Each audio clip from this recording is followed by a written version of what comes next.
paylaşalım. İncirlik Hava Üssü'nde çalışan işçilerimiz vardı.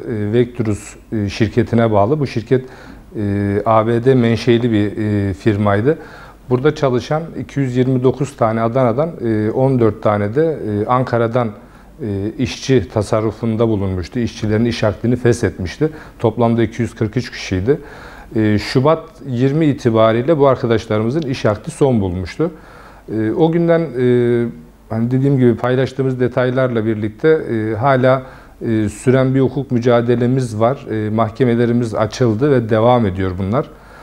Arkadaşlarımız hala dışarıdalar. Geri dönüşler başlamadı.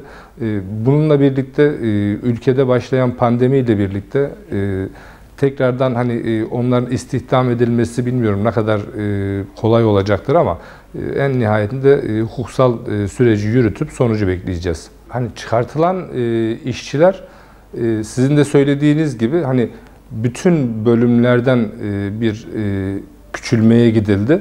Buradan hani vasıfsız işçisinden tutun da mühendisine kadar, itfaiyecisinden, yemekhanede çalışan aşçısından, ustasından, marangoz atölyesindeki ustasından tutun her türlü bölümden işçi çıkardılar.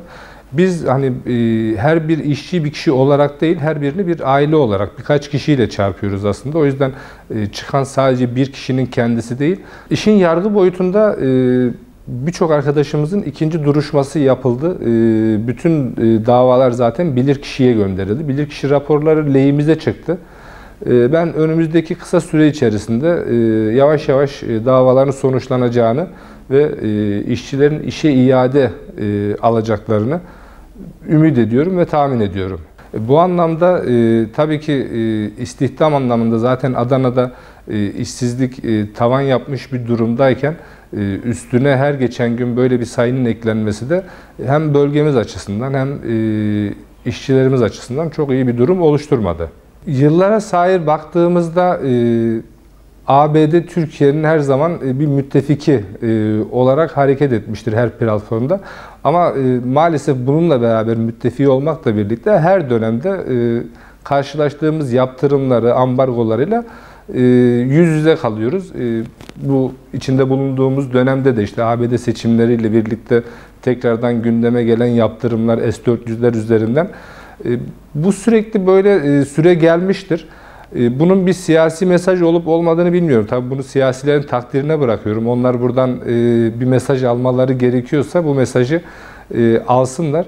Biz eğer ola ki bir mesaj veriyorlarsa biz bu mesajı anlamadık. Eğer dediğim gibi siyasilere bir mesajı varsa da bunu da siyasilerin alması gerekiyor. ABD'nin niye böyle saldırgan bir tavır içinde olduğunu az çok ben bizzat şahsım olarak biliyorum. Bunun altında yatan sebep ABD bu bölgede, bu coğrafyada güçlü bir devlet istememesi. Yani kendi imkanlarıyla ayakta duran, yerli ve milli silahını üreten bir ülkenin bulunmamasını, S-400 yaptırımı da bu yüzden aslında geliyor. Bizim bir başka ülkeyle müttefik olmamızı istemiyor. Bütün her anlamda kendilerine bağımlı kalmamızı, böylelikle bizi daha iyi bir şekilde kontrol etme düşüncesi yatıyor bunun altında.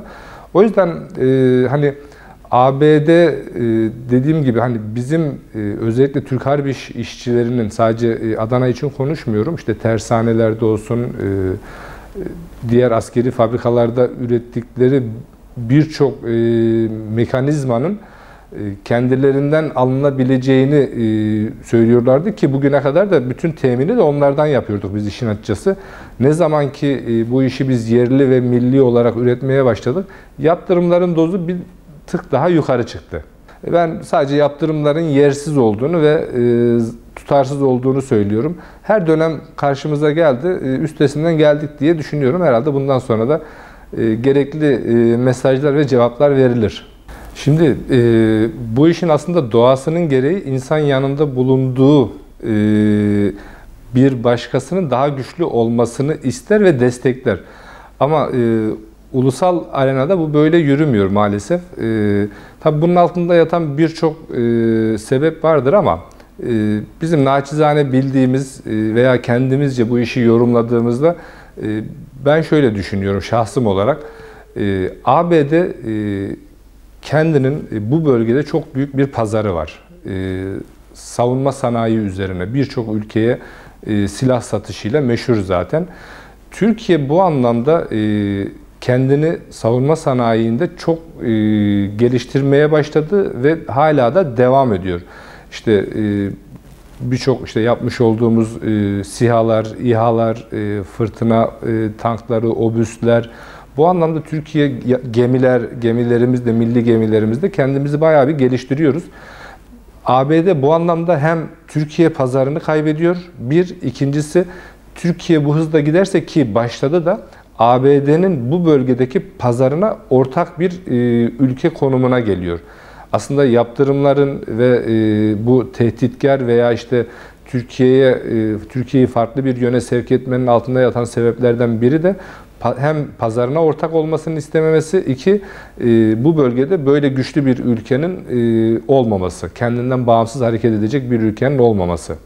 Özellikle İlka Haber Ajansı'na teşekkür ediyorum. Bizim bu bölgede sesimiz oldular. Bu anlamda kendilerine ben bir teşekkürü borç biliyorum. Sağ olun.